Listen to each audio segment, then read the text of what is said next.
Looking back at your career with AFTV, what has been some of the most memorable moments or highlights for you personally? Well, James. I'd say the highlights for me at AFTV, it's not a surprise answer, and it's kind of like, it's the rare but amazing moments that you're away, you know, doing work. And what I mean by that is traveling the country, watching Arsenal has been amazing. Going on tour to the United States has been out of this world. And I wish I could give a more profound answer. I wish I could say, oh, it's watching Arsenal with everyone. I mean, that is amazing.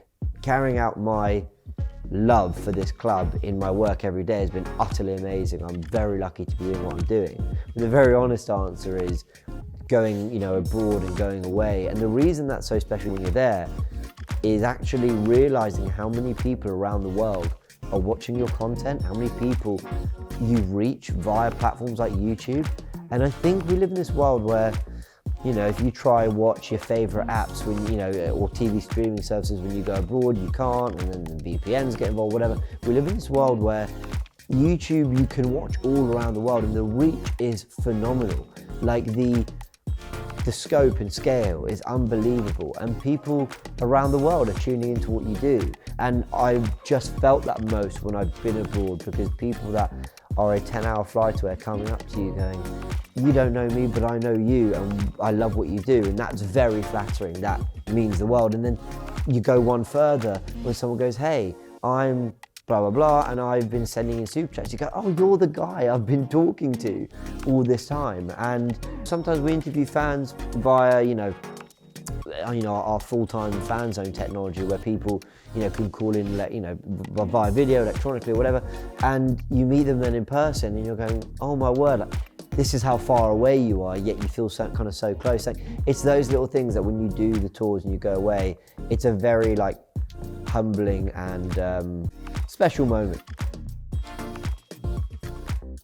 I'd say that, so I remember, you know, when you're kind of a kid at school and, you know, or teenager, and you're starting to sort of find work opportunities. I was doing work experience. I ended up at the Mirror doing a week's work experience, sort of on the sports desk. And, you know, you're at school, and schools, I don't think always very good, or certainly wasn't 10, 15 years ago. It wasn't very good at telling you about all the potential career paths you had. And one of the things that, you know, when I did this work experience that stood out to me was that it came quite naturally to me. And what I mean by that is, you know, I remember someone was doing research for an article about, you know, what squad numbers like Di Maria might get at Man United. And I remember sort of knowing off the top of my head what Man United squad numbers were available. I'm an Arsenal fan, and, you know, you think, why would I know that without sort of quickly glancing at the internet? But my brain was a little bit of a sponge for this kind of what feels like semi-useless football information. Only what I realised is that actually a lot of it isn't useless, and there's a real potential of a career here. So after doing work experience at one time, I went on to do it another 2 times over various summers. I went in to do, you know, a master's in sports journalism, and I built from there, because the more I kind of looked into it and I started writing and practicing writing, I did my master's in Twickenham, actually at St Mary's in sports journalism. I sort of, my passion only got stronger for it, and that was just from a writing perspective and a news perspective. Then the sort of opportunity of AFTV came around, and I realized how much I love doing video and being on camera like I am now, and actually sort of talking down the lens of a camera to an audience that is incredibly interactable, if that's a word, on YouTube. You know, it's engaged. You know, you can feel like you're speaking quite directly to people via video, and you can create content in a very visual and kind of exciting way. But when it comes to just sort of starting off, I think that's the thing I'd say is say yes to a lot of opportunities, try different things, because like I said, when I started AFTV, I'd never done video before, and I thought, I love AFTV, I love Arsenal, but am I the guy to be on camera? And then you actually start to unlock something within you that goes, oh, okay, I can do this, and actually I can do this in my own way.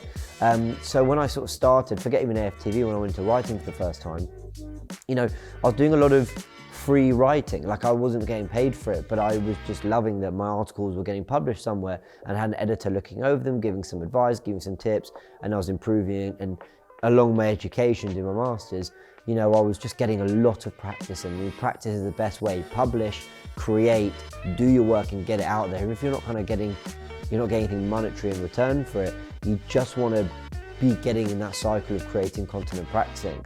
But that's just from getting started, because eventually you get to a point where it's, you're doing really good work, you want to get paid for it, and seeking out opportunities, be very open. I did work in between my masters and being at AFTV where, yes, I was sports writing, but I was doing other kind of sports industry event management, which was still in the sports industry, but wasn't the way I wanted. But what it did give me was a lot of practice editing a website. It gave me a lot of practice running a podcast, securing guests, networking, and all that has been very, very valuable for even just YouTube. So say yes to opportunities, because even if it's not exactly what you want to do, it can definitely have benefits in other ways, especially if you're largely in that industry, if it's not completely what you wanted to do. So be open to a lot of things is what I'd say.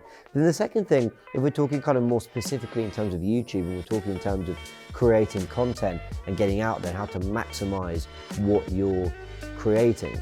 A lot of people, I think, and I've been learning this in my time at AFTV. In fact, we've been learning about it. YouTube's always evolving, content creation is always evolving. The thing I'd say is, what sells, which isn't a slightly more cynical way of putting it, what grabs the audience's attention, what they engage with, is not just, is your 10-minute video really good? Because the chances are they're not going to give you the full 10 minutes to actually be captivated and grabbed by it. So the whole package of what you're putting out there is important as well. When you're learning about things that maybe seem a little bit, is this that important? Things like titling, things like design and thumbnailing, things like how you're editing, things like how you're introing your videos when you're starting off, and you've got about 5-10 seconds to grab the viewer in the very start of the video, and that's if they've even clicked on it at first, which they're going to do via good titling, via good thumbnailing.